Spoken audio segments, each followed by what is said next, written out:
Bismillahirrahmanirrahim. Assalamualaikum warahmatullahi wabarakatuh. Waalaikumsalam warahmatullahi wabarakatuh. Innal hamdalillah nahmadu wa nasta'inu wa nastaghfiruh wa nu'minu bihi wa natawakkalu alaih. Wassalatu wassalamu ala asrofil anbiya wal mursalin sayyidina wa maulana Muhammadin wa ala alihi wa sahbihi ajmain, amma ba'du. Marilah kita bacakan suratul Fatihah. Sebelum memulai ngaji, yang pertama kita dedikasikan kepada pengarang kitab ini, yaitu Syekh Ahmad Hashim Bik. Yang kedua kepada teman-teman kita yang pada hari ini berhalangan hadir. Mudah-mudahan Allah mudahkan segala urusannya dan Allah sehatkan kembali bagi yang sedang sakit. Amin. Yang ketiga untuk diri kita, anak keturunan kita sampai akhir zaman, mudah-mudahan tetap taat pada Allah dan tetap cinta kepada Rasulullah SAW. Ala haziniyah wa fi kulli sallallahu hadratin Nabi Mustafa sallallahu alaihi wasallam.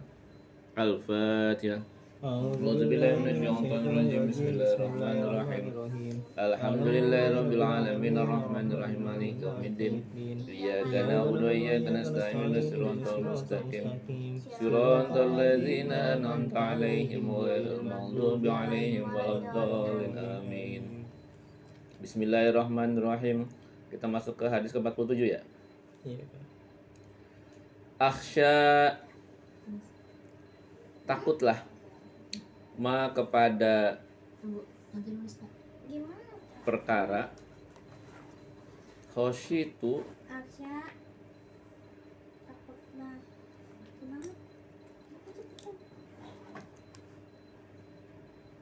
akhsya, maksudnya akhsya aku takut ya. Akhsya aku takut ma kepada apa-apa atau perkara khosyitu yang aku takutkan ala umati atas umatku. Ada satu hadis yang Rasul sangat khawatir di masa depan umatnya akan mengalami hal ini, dan ternyata kemudian terjadi.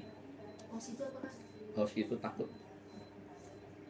Yang pertama kibrul batni, artinya kibrul tuh besar, batni perut, artinya doyan makan yang berlebihan. Makanya ada istilah di itu apa? Di acara-acara video-video yang terkenal itu namanya mukbang ya. Mukbang itu makan seabrek-abrek gitu ya. Iya, itu udah kategorinya udah kibrul batni itu. Kibrul batni. Berlebih-lebihan. Makan dalam konsep Islam itu adalah untuk yang satu, pertama menghindari dari kematian. Niatnya itu. Berarti kalau sekedar untuk menghindari dari kematian, ya makan seperlunya saja. Kak, nggak boleh kenyang? Boleh. Yang tidak boleh kekenyangan. Kak, nggak boleh banyak? Boleh banyak. Yang tidak boleh adalah terlalu banyak gitu. Misalnya kamu makan satu piring lentung, boleh. Boleh. Nggak dilarang. Yang dilarang itu berkali-kali makan sepiring lentung, atau bukan sepiring lentung, segede tampah. Itu nggak pantas. Yang ada di TikTok itu cowok-cowok itu. Ya banyak ya di video-video Di itu. YouTube. Iya, di aplikasi-aplikasi yang berbayar itu. Dosa aja tuh ya. Bukan masalah dosanya, tetapi itu perilaku yang buruk. Perilaku yang buruk yang kemungkinan akan melemahkan dia untuk beribadah. Kalau orang pikirannya hanya makan saja, boro-boro mau mikirin dosanya, boro-boro mikirin Allah, boro-boro mau mikirin tetangganya, makannya aja udah sabrek-abrek. Kamu nggak mikir tetangganya lagi nggak makan. Gitu maksudnya, temennya lagi nggak makan gitu. Makan segede apa gitu. Ya kalau non muslim sih ya bodo amat ya, terserah lah. Ini orang Islam kelakuannya kayak gitu gitu. Ini sangat memprihatinkan sekali. Wa mudawamatun naum, dan kelamaan tidur. Tidurnya kelamaan. Mudawamah itu artinya langgeng ya, kekal. Maksud di sini adalah tidur yang berlebihan. Tidur yang berlebihan itu apa? Tidur manakala waktunya ibadah itu berlebihan. Tidur panjang boleh. Tidur panjang itu boleh, karena kalau diniatkan untuk menghindari dosa, kamu kan jadi selamat, jadi ibadah. Makanya ada istilah tidurnya orang puasa adalah ibadah, daripada ngomongin orang mendingan tidur gitu. Tetapi ada tidur yang dicela. Tidurnya apa? Ketika justru mau waktunya ibadah, dia tidur hingga terlewat waktunya, walaupun tidur itu tidak dosa. Sengaja gitu, modus gitu. Sengaja agar tidurnya berlebih-lebihan. kalau dilihat dari kebiasaan manusia, kalau manusia itu ngikutin ukuran Nabi 60 tahun, kemudian tidurnya seperti standar kita di sekolah 8 jam semalam atau sehari, berarti selama 20 tahun kira-kiranya kita isinya tidur doang. Kalau ikuti pelajaran umum ya. Iya, 20 tahun kita tidur aja. Iya. 60 tahun, 20 tahunnya kita isinya tidur. 40 tahun ibadah itu juga belum tentu becus. Nah, untuk menghindari begini, bagaimana caranya? Maka Nabi mengajarkan setiap mau tidur berdoa. Melakukan amaliyah-amaliyah sebelum tidur. Kalau dalam jamaah tabligh itu ada namanya istilah mandi kalam. Mandi kalam itu sebelum tidur kita dianjurkan membaca ayat Al-Mu'awwizatain, Al-Falaq, An-Nas, terus Al-Ikhlas, terus ditiupkan ke tangan kanan kemudian diusapkan ke badan. Ya, itu namanya warid, ada emang hadisnya. Yang kedua membaca ayat kursi. Atau yang pengen besok usahanya lancar baca Waqiah, baca Yasin, Al-Baqarah, kan tidur-tidur. Kalau jangan amaliyah, maksudnya amaliyah itu amaliyah yang kita sukai, kita jadi pilihan untuk tidur menjadi amaliyah ibadah. Kamu hobinya misalnya hobinya Al-Muluk. Ya udah Al-Muluk aja yang kira-kira setelah baca Al-Muluk kamu ngantuk terus tidur gitu loh. Nanti kamu akan dibangkitkan ketika di akhirat, tidurmu itu bernilai ibadah. Pak, gimana Pak kalau tidurnya kita boro-boro mau baca Al-Muluk, Yasin segala macam, mau udah capek banget. Ya udah, niatkan besok bangun untuk ibadah. Kita kalau tidur kan niatnya apa? Sholat subuh, ternyata bangunnya jam 8. Ya karena tadi kita terlalu lelah, tidur kita tidak menjadi dosa, tetapi emang ibadah terlewat. Jadi gugur nggak sholat subuhnya? Tidak, tetap harus dilaksanakan. Gitu. Walaupun terlewat waktunya karena kita belum melaksanakan. Maka dalam tradisi agama, Rasul mencontohkan untuk orang-orang yang pada umumnya kuat untuk melakukan ibadah di malam hari, Rasul membagi ibadah di malam hari itu menjadi 3 bagian. Ada awal malam, ada pertengahan malam, ada akhir malam. Kamu pilih yang mana yang kamu bisa. Jangan nggak semuanya, maksudnya gitu. Sayyidina Abu Bakar memilih di awal malam. Habis sholat isya langsung sholat witir. Sayyidina Umar pilih di akhir malam. Menjelang azan subuh beliau sholat tahajud, sholat witir dan sejenisnya. Para sahabat yang muda-muda pada saat itu, waktu itu masih remaja, pilih di tengah malam. Tengah malam bangun, sholat. Kan masih muda. Kalau kayak kakak udah usia 40, polanya udah kayak itu. Polanya udah kayak gitu. Kakak ngebajakin kalau mau tidur banyak amaliyah. Karena bangun malam nggak kuat. Hari-hari di jalan kan. Akhir malam, kadang juga kesiangan karena pas azan subuh baru bangun. Jadi kakak ngejarnya hanya amaliyah sebelum tidur untuk ibadah. Kalau memang habis umur kakak dimatikan pada saat itu, maka kita terhitung sedang beribadah gitu. Misalnya kalau mau tidur baca apa? Iya, yang kamu suka apa? Udah kadang. Kakak bacanya Bismika Allahumma ahya wa amut. Iya, itu aja. Tapi diniatkan besok untuk bangun ibadah apa? Sholat subuh, kerja untuk menafkahi keluarga gitu. Minimalnya doa sebelum tidur. Terus kalau polanya seperti ahlu surga di zaman Nabi yang diceritain Nabi itu, dia kalau mau tidur inget tadi siang bikin salah sama siapa, dicatat, besok mau minta maaf. Terus tadi siang utang sama siapa, besok mau bayar. Tadi siang ngitungin ngutangin siapa, besok mau dibebasin. Itu begitu aja tiap hari. Orangnya belum meninggal, kata Nabi itu penduduk surga. Kagak sholat tahajud kayaknya. Kata Nabi itu penduduk surga. Akhirnya Umar penasaran kan, ditemenin namu gitu, nginep. Kayaknya biasa-biasa aja ibadah. Wong malam tidur, kadang juga seperlunya aja sholatnya, nggak lama-lama. Paling banyak 2 rakaat katanya. Menjelang azan subuh 2 rakaat. Kok ini dia bilang penduduk surga sih? Akhirnya penasaran, nanya, sahabat, apa sih keistimewaan kok Rasul muji kamu terus gitu? Ngaji juga kayak jarang-jarang kamu.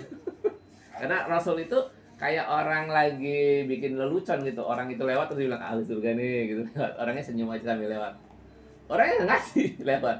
mau kerja dia, mau ke nyari duit gitu, mau jualan. Tapi Rasul nggak marah. Hanya begitu nanya, oh ini mas katanya, kalau saya mau tidur, saya ambil apa, ingat-ingat siapa saya bikin salah sama siapa, saya bikin dosa sama siapa, nanti besok saya mau minta maaf. Terus kalau saya ngutangin ke orang, ya saya mau bayar ke dia. Kalau saya dikasih utang sama orang, saya mau bayar sama dia. Dicatat, kalau nggak mau bayar dicatat. Nanti biar ahli waris saya yang bayarin. Kalau saya ngutangin ke orang, saya niatkan ikhlas supaya tidak usah bayar orang itu. Begitu terus setiap hari. Saking amalannya begitu konsisten dan tulus, Rasul ditampakkan amalan sahabat ini bahwa orang ini sudah dijamin masuk surga. Itu amalan biasa saja. Ternyata di kisah yang lainnya ada lagi orang yang sahabat Ansor yang ketika Rasul datang dia nyuplai Rasul dan sahabat. Bahkan dikatakan dia punya istri lebih dari satu, istrinya siap diceraikan untuk diberikan kepada sahabat yang datang. Kemudian dia ceritanya sakit. Kok tumben nggak ada yang datang ke rumah gitu. Biasanya ada aja yang datang minjem duit, minta duit, kayak kakak ke rumah bunda gitu, minta duit. Kok giliran saya sakit nggak ada yang datang gitu. Akhirnya dia manggil orang, tolong dilihat dong kenapa teman-teman saya kok nggak ada yang ke rumah. Padahal saya lagi sakit, saya bukan kepengen ditengok, tapi kok aneh aja gitu. Kok tumbenan pada nggak datang. Akhirnya setelah diselidiki, mas katanya teman-teman pada malu kalau datang ke rumah, takut ditagih utang katanya gitu. Oh gitu, ya udah bilangin sama teman-teman hutangnya semua saya bebasin. Dihitung-hitung orangnya 100 lebih yang datang, dibebasin semua. Akhirnya datang, terima kasih, saya bukannya nggak mau nengok, tapi saya tuh malu sama kamu, saya utangnya banyak dan kalau suruh bayar kayaknya nggak sanggup gitu.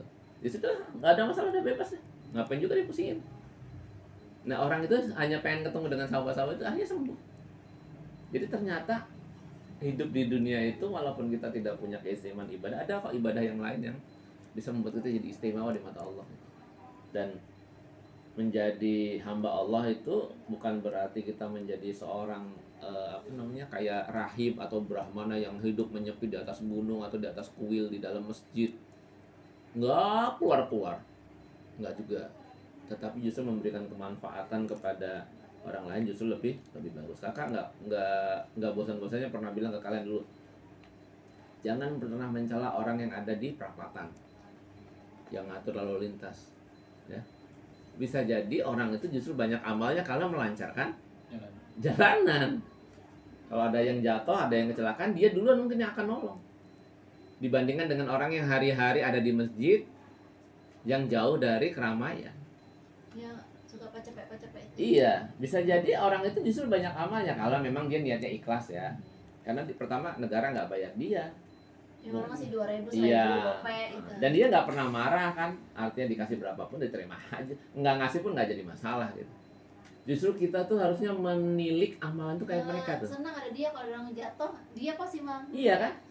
Harusnya kita tuh meniru cara beramalnya mereka. Cara beramalnya ya, artinya ketulusannya, kesungguhannya, keseriusannya dalam bekerja walaupun tanpa janji bayaran. Kadang kita kerja juga hari-hari sudah ditetapkan gajinya, kadang suka malas-malas. Jualan bukanya lama-lama, BCP padahal udah buka dari tadi, ya nggak buka-buka. Alasannya kemarin dagangan udah laku banyak kata gitu.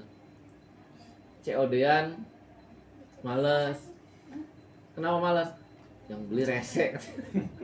Ya itu kan tantangan ibadah kita, melayani pelanggan. Ya kakak punya temen juga yang COD-an tapi galak gitu ada. Kakak bilang, justru ibadah kamu tuh di situ, bekerja dengan tulus. Nah, kakak jadi guru marah-marah. Ya iya, kalau jadi guru harus marah-marah. Yang nggak boleh tuh mukul-mukul. Marah mah biasa guru mah. Namanya guru marah pakai mulut bukan pakai tangan. Kalau udah marah pakai tangan tuh nggak wajar. Pernah dilihat kamu ada guru marah pakai tangan? Itu nggak wajar. Guru tuh marahnya pakai mulut. Ya udah teriak-teriak aja suka dia. Yang penting dia pertama tidak mewarisi keburukan dia kepada murid. Yang namanya orang ngomel kan nggak perlu belajar. Mama pinter ngomel nggak ada yang belajar. Kakak juga pinter ngomel nggak ada yang belajar. Tahu-tahu bisa ngomel aja gitu kalau bocah-bocah gitu. Ya itu karena bentuk kecintaan kita. Kalau kamu nggak cinta sama orang nggak akan mungkin kamu rewel. Gitu. Lanjut ya. Wal kaslu ya. Wal kasalu dan malas. Malas itu masih ada kategori baiknya kalau malasnya sesuai dengan takaran. Yang tidak boleh adalah pemalas. Nah, beda nih. Pernah lihat kan ada video yang ada orang tua lagi duduk, tongkatnya jatuh. Terus ada anak muda dimintain tolong. Oh iya. Ya kan? Itu namanya malas.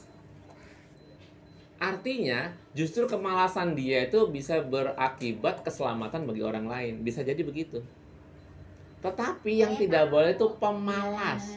Cari-cari alasan agar menghindari kewajiban. Paham nggak? Malas dengan pemalas beda, Mas. Marah dengan pemarah beda. Kalau malas ngerjain PR, tugas sekolah, Bisa jadi dia lagi kurang sehat. malas. Malas. Tapi kalau pemalas, nyata-nyata sehat, nyata-nyata bisa, ada waktu nggak sengaja nggak mau. Berarti pemalas. Malas. Gini loh, Bun. Ada anak misalnya kerjakan ini, kerjakan itu, dia diem aja. Kan kata lu, dasar malas. Kita nggak menyelidiki dulu. Kita pegang keningnya. Oh, badannya panas. Ternyata dia malasnya karena sakit. Bukan pemalas. Gitu. Beda ya. Pemarah dengan marah beda. Kalau marah karena suatu alasan, dia mungkin marah secara manusia. Tapi pemarah, nggak ada apa-apa tiba-tiba marah-marah. Kayak orang kesurupan gitu. Gampang marah. Iya, gampang marah itu pemarah gitu. Berarti pemalas gampang malas. Kadang malas itu karena ketidakmampuan kita menjalankan suatu pekerjaan. Contoh, kakak tuh berkali-kali dimintain main bola. Kakak tuh bukan nggak bisa main bola, tetapi kakak bilang malas ah. Karena temen kakaknya orangnya seneng nyelidikin, malas kenapa? Dulu kan pernah jatuh saya engkelnya, takut cedera. Jadi malasnya kakak tuh menyelamatkan kakak jadi cedera yang berikutnya gitu. Paham ya? Beda dengan pemalas. Orang pemalas itu udah pakai sepatu futsal, udah pakai kaos, duduk aja di pinggir lapangan, nggak ada alasan apa-apa. Kamu nggak main bola? Nggak, pengen duduk-duduk aja. Lah ngapain ke situ gitu maksudnya. Itu pemalas tuh. Artinya sarana menuju kepada suatu pekerjaan dia mampu tapi dia tidak mau melaksanakan. Tapi kalau malas bisa jadi dia terhalang dari mengerjakan kewajiban karena justru alasannya mungkin syar'i, tapi nggak berani ngomong gitu. Tapi nggak berani ngomong. Beda gitu. Paham ya? Jadi malas itu tidak semuanya buruk. Yang tidak boleh adalah menjadi pemalas. Misalnya rajin bagus apa? Baik, apa buruk? Rajin. Tergantung. Enggak secara umum ya, secara umum. Baik ya, tapi kalau perajin artinya apa? Perajin artinya apa? Itu kan tukang kayu. Iya, kalau perajin apa? Ahli. Ahli. Kalau perajin itu ahli. Perajin anyaman, perajin besi, perajin, pokoknya perajin biasanya sebutnya ahli. Iya kan? Sesuatu yang sudah baik ketika ditinggalkan tambah baik gitu loh. Jadi pahami ya? Cerita burung hudhud. Burung hudhud tiba-tiba dicari sama Raja Sulaiman. Kenapa? Malas. Tapi ketika Nabi Sulaiman mentafakut itu menyelidiki, ternyata malasnya bagus. Dia ternyata lagi berdakwah ke suatu negeri yang jaraknya kira-kira 1000 mil atau 1000 kilometer. Bayangkan rasa suntuknya dia kan karena malas. Suntuk nih. Kayak kamu jualan suntuk mau ngapain? Mancing kan? Buruk nggak itu? Enggak kan, tapi malas kan? Tapi ngilangkan suntuk gitu mas. Nah, burung hudhud itu menurut guru kakak itu ceritanya begitu, dia suntuk. Akhirnya dia terbang nggak tentu arah gitu. Dia sambil tetap punya niat pengen berbuat kebaikan aja. Jadi kalau kamu punya rasa suntuk tapi tetap niat berbuat kebaikan, insya Allah rasa suntukmu jadi kebaikan. Hobi mancing, beli alat pancing, beli umpan segala macam, menghidupi orang lain dengan uang yang kamu keluarkan. Suntuk, hobi main bola, beli bola, nyewa lapangan, buat ekonomi orang lain. Suntuk, kamu jajan, ngejajanin temen, ngasih ekonomi buat orang lain. Suntuk, kamu niatkan untuk suatu kebaikan, maka kesuntukanmu, kemalasanmu jadi kebaikan orang-orang lain. Gitu. Suntuk gitu ya. Beda ya. Jadi nggak semuanya itu menjadi buruk. Nah ini yang dinamakan ketika Allah itu sudah sayang kepada hambanya, sesuatu yang kita anggap sebagai yang remeh temeh pun akan jadi baik. Ya bayangkan kita suntuk, terus kita main bola, sebetulnya kan lebih capek dari bekerja kan, bener nggak?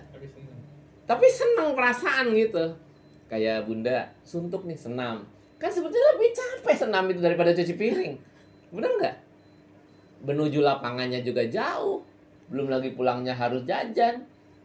Tapi kesuntukan kita justru menyenangkan orang lain gitu. Itu yang disebut sebagai rahasia Allah untuk menghidupi hambanya. Kalau Allah itu sudah cinta kepada hambanya, maka kemanapun dia pergi membawa manfaat untuk orang lain gitu. Yang terakhir adalah wadoful yakin, dan lemahnya keyakinan atau keimanan. Rawahu telah meriwayatkan Ad-Daruqutni, Imam Daruqutni an Jabir, dari sahabat Jabir. Lemah keyakinan tuh ini digambarkan dalam suatu kisah menjelang hari kiamat ya. Ada seorang suami yang kuat banget imannya, tiba-tiba direngekin istrinya jadi lemah gitu. Lemahnya keyakinan. Kita itu doa apa aja mungkin hafal ya. Doa selamat, selawat munjiat, selawat Jibril, selawat terus, selawat apa segala macam. Banyak banget. Tapi kok kayaknya menurut kita nggak ada yang mantap gitu. Tidak berubah. Iya, nggak ada yang berubah. Ya karena tadi kita imannya lemah untuk meyakini suatu doa. Iya ya, kan kadang ya. Imannya lemah. Zaman dulu ada cerita. Baca aja. Iya, sebaca-bacanya aja gitu. Iya, kita Baca Yasin kayaknya sebaca-bacanya aja, padahal Yasin itu kategori surat yang banyak faidahnya ya. Atau beberapa ayat Al-Qur'an yang banyak faedahnya. Terus kita diledekin sama orang. Ngapain Yasin dulu, emang yang lain nggak ada? Ya kalau Al-Baqarah bisa dibaca cepet, mah baca Al-Baqarah. Maksudnya kita kalau baca kayak nggak ada getaran Iya gitu. Kita niatnya nih baca. Iya. Doa dibaca udah. Sedangkan tapi getarannya nggak di ada. zaman Rasul membaca basmalah aja bisa menyembuhkan sakit gitu. Sayyidina Ali dengan membaca zikir-zikir yang sederhana saja dia bisa menang perang gitu. Karena ya tadi, karena lemahnya keyakinan. Keyakinan itu dibangun dari suatu kebiasaan amal. Zaman dulu orang yang namanya Sa'ad bin Abi Waqqas Sa'ad bin Abi Waqqas itu adalah orang yang secara fisik itu biasa aja, tidak berlebihan, wajar dibandingkan dengan kayak Umar atau dengan siapa, Abu Jahal atau Abu Sufyan. Sa'ad bin Abi Waqqas itu seorang yang biasa saja.